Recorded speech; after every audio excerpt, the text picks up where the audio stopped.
మనము విజయదశమి అని ఆశ్వయుజ మాసంలో శుక్లపక్షంలో దశమి రోజు మనమందరం కూడా ఆచరిస్తూనే ఉంటాం. విజయదశమి అంటే దసరా అని. ఈ విజయదశమి అనే పేరు ఎందుకు వచ్చింది, ఈ విజయదశమిని మనం ఎలా ఆచరించుకోవాలి అన్న దాని గురించి మన శాస్త్రంలో చెప్తూ వస్తారు. మహిషాసురుడు అనే ఒక రాక్షసుడు ఉండేవాడు. మహిషాసురుడు బ్రహ్మదేవుని గురించి చాలా సంవత్సరాలు కఠోరమైన తపస్సు చేశాడు. ఆ తపస్సుకి స్వామి అనుగ్రహించి బ్రహ్మదేవుడు ప్రత్యక్షమవుతాడు. అయిన సందర్భంలో ఆ మహిషాసురుడు వరాన్ని కోరుకుంటాడు. ఏం వరం కోరుకుంటాడు అంటే, ఏ పురుషుని చేతిలో నా ప్రాణం పోకుండా ఉండాలి అని వరం కోరుకుంటాడు. రాక్షసత్వం కదా, ఆ రాక్షసత్వం అనే ఆయన శరీరంలో ఉంది కాబట్టి స్త్రీ నన్ను ఏమీ చెయ్యలేదు, నన్ను ఏమైనా చేసినట్టయితే పురుషుడే చేయగలుగుతాడు అని ఒక రాక్షస బుద్ధి ఆ మనిషికి అప్పుడే ఉండేది. అందుగురించే ఆయన ఏం కోరుకున్నాడు, ఏ పురుషుడి ద్వారా కూడా నా ప్రాణం పోకుండా ఉండాలి అని కోరుకున్నాడు. అప్పుడు బ్రహ్మదేవుడు తథాస్తు అని వరం ఇచ్చేశాడు. దానితో ఆయన చాలా విర్రవీగుతూ ముల్లోకాలు తిరుగుతూ జనాలందరికీ కూడా, దేవతలని కూడా వదిలిపెట్టకుండా ప్రతి ఒక్కరిని హింసించడం ప్రారంభించాడు.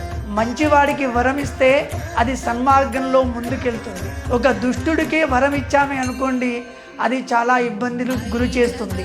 ఈ రాక్షసత్వం అనేది మనం లోకంలో ఎప్పటి నుంచో చూస్తున్నాం, యుగ యుగాల నుంచి. అప్పుడు ఆ మహిషాసురునికి బ్రహ్మదేవుడు వరం ఇచ్చాడు. ఆ రాక్షసత్వాన్ని, ఆ వరం తీసుకొని దాన్ని అనువుగా చేసుకొని లోకాలందరినీ కూడా ఇబ్బంది పెడుతూ ఉన్నాడు. ఆ సందర్భంలో దేవతలందరూ కూడా మళ్ళీ ముల్లోకాలు తిరుగుతూ ఆ దేవతలందరినీ, బ్రహ్మని, విష్ణుని, మహేశ్వరుణ్ణి, ఈ దేవతలందరూ కూడా ప్రార్థించారట. ఈ రాక్షసుడు మమ్మల్ని అందరినీ ఇబ్బంది పెడుతున్నాడు, మమ్మల్నే కాకుండా భూలోకంలో ఉన్న జనాలందరినీ కూడా హింసిస్తున్నాడు అని ప్రార్థించారట. మళ్ళీ ఎవరైతే వరం ఇచ్చారో మళ్ళీ ఆ వరానికి కూడా విరుగుడు బ్రహ్మదేవుడే చెప్పాడట. ఏంటి అంటే, మనం ఒక శక్తిని సృష్టిద్దాం, ఆ శక్తి ద్వారా మహిషాసురుణ్ణి చంపేటువంటి శక్తిని మనం సృష్టిద్దాము అని ఆ ముగ్గురు దేవతలు కూడా, బ్రహ్మ విష్ణు మహేశ్వరులు ఆలోచించారట. అప్పుడు ఆ అమ్మవారిని ప్రార్థించి ఆ అమ్మవారి రూపంలో మహాశక్తిని, దేవతలందరి శక్తిని కూడా ఒక దగ్గర చేర్చి, అప్పుడు ఒక అమ్మ రూపంలో, ఒక స్త్రీ రూపంలో మహిషాసుర మర్దిని అని మనం వింటుంటాం కదా, ఆ మహిషాసుర మర్దిని రూపంలో ఒక అమ్మవారిని సృష్టించారట. ఆ అమ్మవారు 9 రోజుల పాటు కూడా ఆ రాక్షసుని మీద యుద్ధం చేసి జనాలందరినీ కూడా కాపాడిందంట. అప్పటి నుంచే మహిషాసుర మర్దిని అని అమ్మవారికి పేరు ఇచ్చింది. అంటే మహిషాసురుని చంపింది కాబట్టి మహిషాసుర మర్దిని అనే పేరు వచ్చింది. ఆ మహిషాసురుడు ఎలా ఉండేవాడు అంటే, రాక్షసులందరికీ కూడా ఒక వికృతమైన రూపం ఉంటుంది. ఈ మహిషాసురునికి కూడా, మహిషం అనగా ఏంటి, గేదె అని మనం వింటుంటాం లోకంలో. ఆ గేదె ముఖంతో శరీరం అంతా కూడా మానవ ఆకారం ఉంటుంది, ఆ తలపైన మాత్రం గేదె రూపంలో ఉండేటువంటి తల ఉంటుంది. వాడికి మహిషాసురుడు అని పేరు. చాలా లక్షల మంది సైన్యంతో కూడుకున్న మహిషాసురుణ్ణి అమ్మవారు ఒక్కరే యుద్ధం చేసి వారిని సంహారం చేసిందంట. ఆ సంహారం చేసి లోకాన్ని రక్షించింది. భగవంతుడు ఎప్పుడూ కూడా ఒక అవతారాన్ని స్వీకరించాడు అంటే, ఆ అవతారం ఎప్పుడు దుష్ట శిక్షణ, శిష్ట రక్షణ, అనగా దుష్టులని శిక్షించడం, మంచి వాళ్ళని కాపాడడం.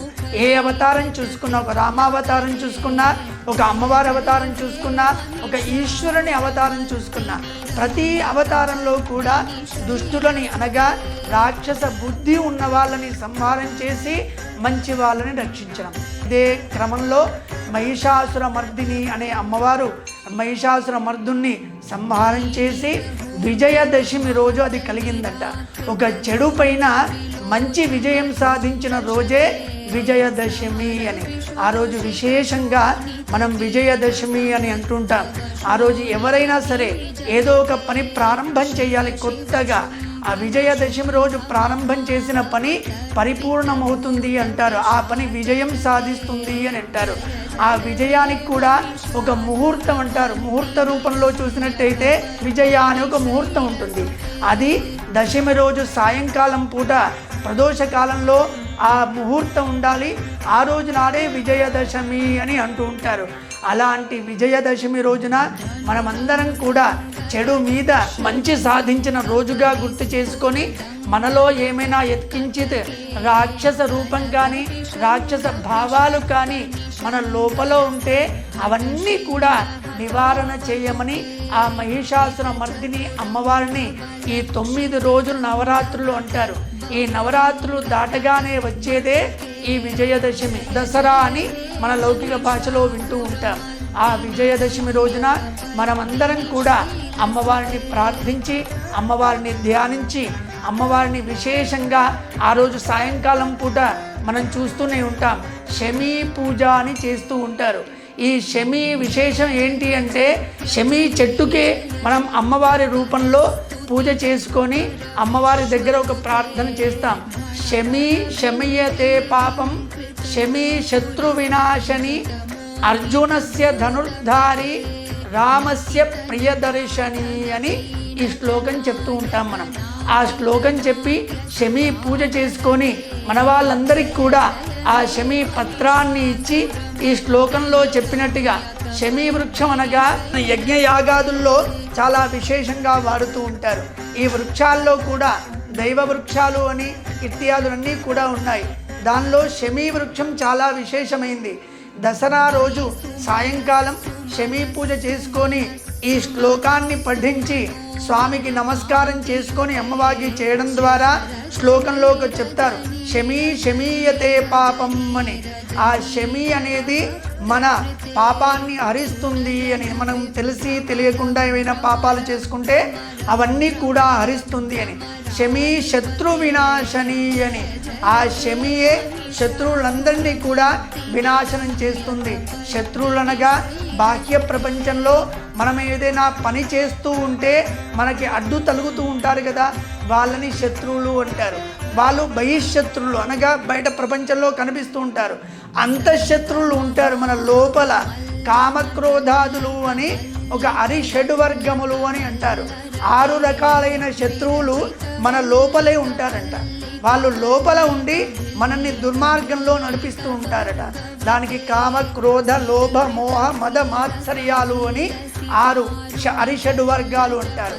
ఈ శత్రు వినాశని అంటే బయట ప్రపంచంలో ఉండే శత్రువులందరూ కూడా నాశనం అయ్యి లోపల ఉండే శత్రువులు కూడా నాశనం కావాలి అని ఆ శమీ పత్రాన్ని ఇస్తూ ఉంటాం.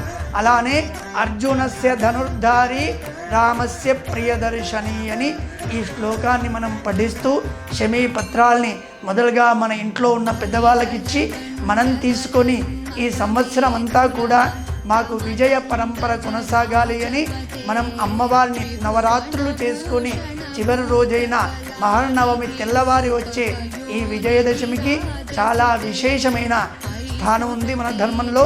ఈరోజు మనమందరం కూడా ఆ శమీ వృక్షానికి పూజ చేసి అమ్మవారిని ఉదయం మహిషాసుర మర్దిని రూపంలో ప్రార్థించుకొని మన జీవితంలో సుఖ సంపదలు అభివృద్ధి చెందుతూ ఉండాలని అమ్మవారి సన్నిధిలో ప్రార్థిద్దాం.